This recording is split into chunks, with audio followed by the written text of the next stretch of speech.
Welcome to Board Pearls. This is episode 4 of 5 of the chronic pancreatitis, cysts, and neoplasms chapter in the pancreatic and biliary disease module. This episode is the incidentally discovered pancreatic cyst, told apart by fluid markers and imaging, with the surveillance rules for the mucinous ones. The decision here is costly in the opposite direction from the autoimmune mass of last episode. Resection of a cyst that was never going to become cancer commits a patient to the morbidity of a major pancreatic operation for nothing, so the framework is built to make the call on data. The same endoscopic ultrasound with fluid analysis pathway used for an autoimmune versus cancer mass is the pathway used for an incidental cyst. Pancreatic cysts are found on a meaningful fraction of cross-sectional scans, the prevalence rising sharply with age and exceeding a quarter over age 80, and most are asymptomatic and incidental, so the question isn't whether to find them, it's which ones have malignant potential, and that answer organizes the 5 entities you have to distinguish: pseudocyst, mucinous cystic neoplasm, serous-cystadenoma, intraductal papillary mucinous neoplasm, and solid pseudopapillary neoplasm. The organizing principle is whether the epithelium is mucinous, because the mucinous lesions, the intraductal and the mucinous cystic neoplasms, harbor progressive dysplasia with malignancy risk that scales with size and main duct involvement, while the non-mucinous lesions, the serous-cystadenoma, pseudocyst, and simple retention cyst, have negligible malignant potential, and the decision to watch or resect tracks that distinction directly. Demographics and imaging let you make a strong pretest guess before you aspirate. The intraductal mucinous neoplasm is the most common neoplastic cyst, typically over 60, even between the sexes, and defined by communication with the duct, which is pathognomonic. Its branch duct form looks like a cluster of grapes with a main duct under 5 mm and the lowest malignancy rate, while its main duct form shows mucin extruding from a dilated duct at the ampulla, with a main duct over 5 mm and a high malignancy rate at resection, well up into the majority in the higher duct diameter range, and the mixed type combines features. The mucinous cystic neoplasm sits in a different demographic and location, almost entirely women, 40 to 60, in the body or tail, often septated, with a defining ovarian-type stroma and no duct communication, and a malignancy risk around 10 to 17%. Serous-cystadenoma is the benign mimicker, predominantly female, 50 to 70, anywhere in the gland, with a microcystic honeycomb pattern and a central calcified scar in some cases, and a malignancy risk under 1%, arising from cells that make glycogen rather than mucin, which gives both its imaging and its fluid biochemistry, and multiple such cysts point to von Hippel-Lindau. The solid pseudopapillary neoplasm is rare, in young women, 20 to 40, with characteristic nuclear beta-catenin staining, a low but real malignancy risk, an indolent course, and cure by resection. And the pseudocyst is the structural one, needing a history of pancreatitis and showing high amylase with low CEA. When imaging and demographics leave the call ambiguous, aspiration and fluid biochemistry resolve it, and the fluid carries 2 independent pieces of information: whether the lesion makes mucin and whether it communicates with the duct. Mucin production is read from CEA and glucose, and duct communication from amylase, and once you know both, the cyst is essentially classified. A CEA above 192 nanograms per milliliter favors a mucinous origin because mucinous epithelium secretes CEA, and a CEA below 5 argues strongly against mucinous. Glucose is the newer and more sensitive marker, because a cyst fluid glucose below 50 is highly sensitive for a mucinous cyst, and it outperforms CEA on sensitivity for a mechanistic reason. Mucinous epithelium consumes glucose in its metabolism, while non-mucinous fluid retains the glucose that diffused in from serum, so the low glucose signal is metabolic rather than secretory and picks up mucinous lesions that CEA misses. Amylase is the duct communication marker, because an amylase above 250 units per liter supports communication with the duct, meaning an intraductal neoplasm or a pseudocyst, and an amylase below that argues strongly against pseudocyst. Supporting molecular markers refine the edges, with a KRAS mutation favoring mucinous origin and a GNAS mutation favoring the intraductal neoplasm specifically, because the GNAS pathway is specific to that cell of origin, and the string sign, where a fluid drop stretches because mucin is viscous, supports mucinous origin, while cytology is highly specific when positive but insensitive because exfoliated mucinous cells are sparse in viscous fluid. Holding these together, high CEA with high amylase is an intraductal neoplasm, mucinous, and duct communicating.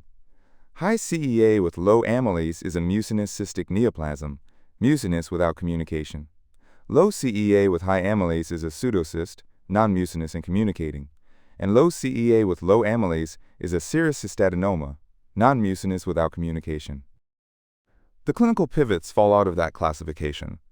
A mucinous cystic neoplasm goes to resection in a fit candidate regardless of size, because its malignancy risk is incremental and predictable with no low-risk stable phenotype. A serous cystadenoma confidently diagnosed doesn't require surveillance at all, because its malignant potential is negligible, making it the cyst type that breaks the surveillance default. A pseudocyst is managed by the earlier rules, observed if asymptomatic and drained if symptomatic, infected, or enlarging. A solid pseudopapillary neoplasm goes to resection because it's curable that way. The lesion left to decide is the intraductal mucinous neoplasm, and that's where the surveillance frameworks come in. The current consensus frameworks define worrisome features and high-risk stigmata for branch-duct disease, and the two tiers do different work. High-risk stigmata mandate resection in a fit candidate because they carry a substantial probability of high-grade dysplasia or cancer, so even surgical risk is justified, while worrisome features trigger endoscopic ultrasound rather than immediate resection because they mark intermediate risk that the endoscopic data will refine. The four high-risk stigmata are obstructive jaundice with a cystic head lesion and enhancing neural nodule 5 mm or larger or a solid component, a main pancreatic duct 10 mm or larger, and suspicious or positive cytology on aspiration, and each has a mechanism. Jaundice with a cystic head lesion means the cyst or a contained nodule is occluding the bile duct, implying invasive growth.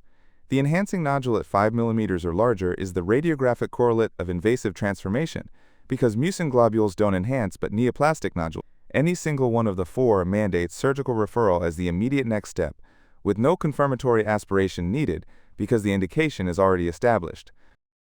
The worrisome features are the lower tier and the longer list. A cyst 3 cm or larger, an enhancing nodule under 5 mm, thickened enhancing walls, a main duct between 5 and 10 mm, an abrupt change in duct caliber with distal atrophy, lymphadenopathy, an elevated CA 19-9, a growth rate of 2.5 mm or more per year, new onset diabetes, or an episode of acute pancreatitis. Any of these triggers endoscopic ultrasound rather than the operating room, and the reason is that endoscopic ultrasound adds resolution on the nodule, distinguishing a true enhancing nodule from a mucin globule, detecting subtle main duct involvement, and providing the fluid for the biochemistry and molecular testing we just walked through. The 5 mm and 10 mm thresholds are where the trap usually sits, so run the nodule example carefully. A stable 2 cm branch duct cyst, watched for 4 years, suddenly develops a new 5 mm enhancing nodule, and the 4 years of stability do nothing for you, because the 5 mm nodule has crossed from worrisome into high risk. So where a 4 mm nodule would trigger endoscopic ultrasound and keep the patient in surveillance, a 5 mm is worrisome and gets endoscopic ultrasound while 10 mm is high risk. The surveillance schedule for branch duct disease without worrisome features is stratified by size, reflecting the size-correlated risk. Under 1 cm gets MRI every 6 months for the first year. The window for catching rapid early growth, then every 1 to 2 years. 1 to 2 cm gets MRI annually for 2 years, then every 2 years. 2 to 3 cm gets MRI every 6 to 12 months. And over 3 cm has crossed into worrisome territory and gets endoscopic ultrasound plus MRI every 3 to 6 months with surgical referral considered. MRI is preferred over CT because it shows the ductal communication that defines the lesion without radiation, with CT and endoscopic ultrasound reserved for patients who can't tolerate MRI, and the schedule looks like a stack of numbers, but the principle is the one running through the chapter, scaling surveillance intensity to the malignancy risk the imaging predicts. 2 further rules. Surveillance continues only while it can change management, so it's stopped when the patient is no longer a surgical candidate or when life expectancy is under 10 years, because an elderly patient with significant comorbidity gains nothing from imaging that wouldn't lead to an operation. But the stopping rules have exceptions, because younger patients, patients with familial or genetic risk, and patients in whom the goal is screening for a separate ductal adenocarcinoma arising elsewhere in the gland all keep going, since the cyst is sometimes a marker for a gland that will grow a cancer somewhere. So the cystic differential turns on whether the epithelium is mucinous and whether it communicates with the duct, with the fluid biochemistry capturing both cleanly. Within the mucinous lesions, the intraductal neoplasm gets the surveillance frameworks layered on, the 4 high-risk stigmata mandating resection, and the worrisome features triggering endoscopic ultrasound, with the size-stratified MRI schedule as the maintenance plan that runs until it can no longer change management, and the serous cystadenoma standing out as the one confidently benign type that needs no surveillance at all. The next episode closes the chapter with the pancreatic neoplasms.